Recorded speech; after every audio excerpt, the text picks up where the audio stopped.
आप लोगन के ई मौखिक अभ्यास में स्वागत बा, जेमन पत्र लेखन सिखावल जाई। आपके 3 ठो खिड़की दिखाई देई, जौन की लेटेक के 3 टाइप सेटिंग चरणों के अनुरूप हवे।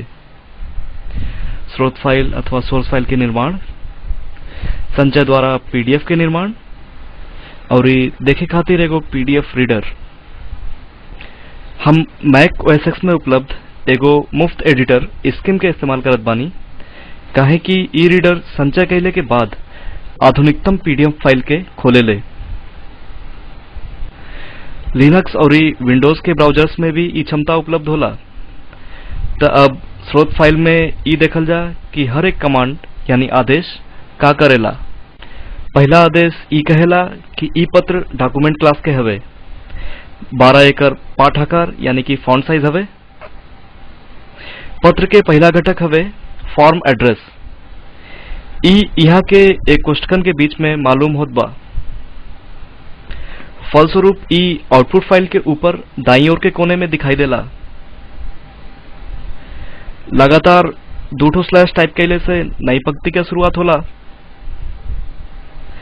अगर हम यहाँ से ई 2 स्लैश के हटा दें और ई पीडीएफ लेटेक आदेश से संचय करी और ई संकलित करी, तो आप देख सकत बानी कि ई दोनों पंक्ति एक पंक्ति में बदल गईल बा। पहले हम लेटेक के 2 स्लैश से कोनो पंक्ति के 2 पंक्ति में तोड़ले के आदेश देले रहनी। अब रिवर्स स्लैश नहीं बा, तो लेटेक के ई नहीं पता बा कि पंक्ति के तोड़े के बा। अब हम 2 ठो स्लैश के वापस रख देत बानी, सुरक्षित करके संकलित करत बानी।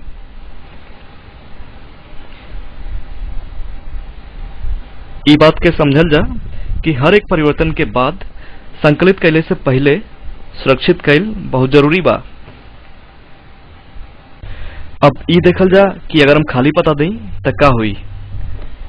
हम यहाँ निशान बनाइब, पंक्ति के आखिर में जाइब, एके हटाइब और सुरक्षित करके संकलित करब। आप देख सकत बानी कि ई पता यहाँ से गायब हो गईल बा।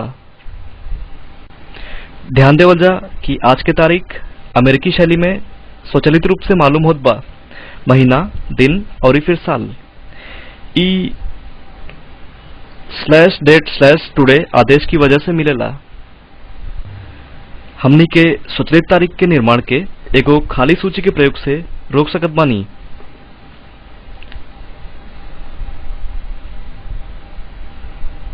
सुरक्षित करके संकलित कैला पे तारीख गायब हो जाले। अब हमके यहाँ अपन खुद के तारीख डाले के हो, जैसे कि 9 जुलाई 2007।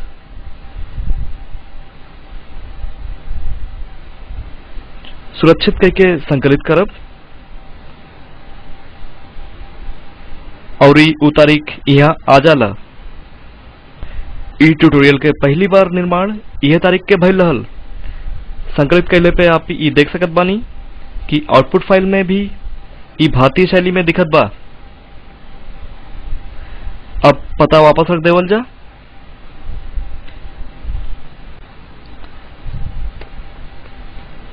अब फिर से संकलित कैले पे डॉक्यूमेंट अपने मूल स्थिति में वापस आ जाला। सिग्नेचर आदेश के तर्क पत्र के नीचे दिखाई पड़ेला। हमने के डॉक्यूमेंट से शुरुआत करल जाला, फिर पत्र से। भेजे वाले के पता पहले आवेला। ई आउटपुट के ऊपर बाईं तरफ वाले कोने में दिखाई देला। हम ई पत्र श्री एन.के. सिन्हा के संबोधित करत बानी। /opening आदेश से पावे वाले के पता संबोधित होवेला। आप ई पहले भी ध्यान देवल गईल हुई है कि सगरी लेटेक आदेश रिवर्स स्लैश से शुरू होला। पत्र के मूल पाठ्य अब आवेला। लेटेक में एक नया अनुच्छेद यानी कि पैराग्राफ एगो खाली पंक्ति से शुरू होला, जैसन कि अब आप देखत बानी। हम यहाँ आवत बानी। वी आर से शुरू होके वाला वाक्य यहाँ पे बा। अब एके अगली पंक्ति में ले जावल जा। हम यहाँ पे एगो खाली पंक्ति छोड़ देले बानी। हम एके सुरक्षित करके संकलित करत बानी। हम देख सकत बानी कि ई 9 के अनुच्छेद में चल गईल बा। 9 का अनुच्छेद के साथे अब पत्र में 2 ठो पन्ना हवे। अब ई देखल जा कि अगर हमने के फॉन्ट साइज के 10 ले घटा देवल जा तो हम का पत्र के एक ही पन्ने में ला पावल जाए कि नहीं। अब हम ई करब, सुरक्षित करके संकलित करब। आप ये देख सकत बानी कि पूरा पत्र एक पन्ना में आ गईल बा। अब फिर से फॉन्ट साइज के 12 में रख देत बानी और ई अनुच्छेद के भी हटा देब। सुरक्षित करके संकलित करब। अब ठीक बा। अब हम आइटमाइज पर्यावरण के समझावल चाहत बानी जौन की बिगिन और एंड आइटमाइज के जुड़वा आदेशन से निर्मित होला। पाठ्य के हर टुकड़ा जौन की स्लैश आइटम से शुरू होला वो बुलेट के रूप में दिखाई देला। का यहाँ बुलेट की जगह पे नंबर मिल सकेला? ओकरे खातिर हमके बस आइटमाइज के इन्यूमरेट से बदले के पड़ी। हम एके बदलत बानी और सुरक्षित करत बानी। निसंदेह अक्सर सुरक्षित कईल एगो अच्छा आदत हवे।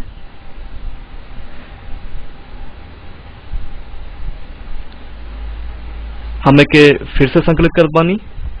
आप ये देख सकत बानी कि बुलेट की जगह अब नंबर हवे। समापन में हम योर सिंसियरली शामिल कैले बानी जौन की यहाँ पे आवेला। हम पहले ही हस्ताक्षर के बारे में बतिया चुकल बानी। आखिर में सीसी आदेश की मदद से दूसर को प्राप्तकर्ता लोगन के ई पत्र पहुंचावल जाई।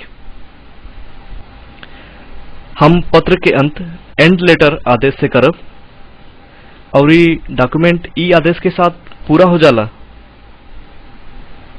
बेझिझक होके आदेशन के संशोधित कैल जा और ई उनके अभ्यास कैल जा। जबले आप पूरी तरह से आश्वस्त न हो जाए जा तबले एक बार में खाली एक परिवर्तन कैल जा और ई तुरंत संकलित के लेवल जा।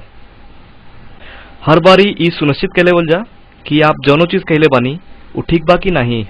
हालांकि हम ई पत्र लेखन के मैक में सिखैले बानी लेकिन यह स्रोत फाइल सगरी लेटेक ऑपरेटिंग सिस्टम में काम करी, लिनक्स और विंडोज सहित। यहाँ पे हम ई अभ्यास के खत्म करत बानी। आप लोगन के धन्यवाद। कृपया अपन सुझाव kannan@iitb.ac.in पे भेजल जाए। अब हम आशीष सीडीप IIT बॉम्बे की तरफ से आपसे अनुमति लेत बानी।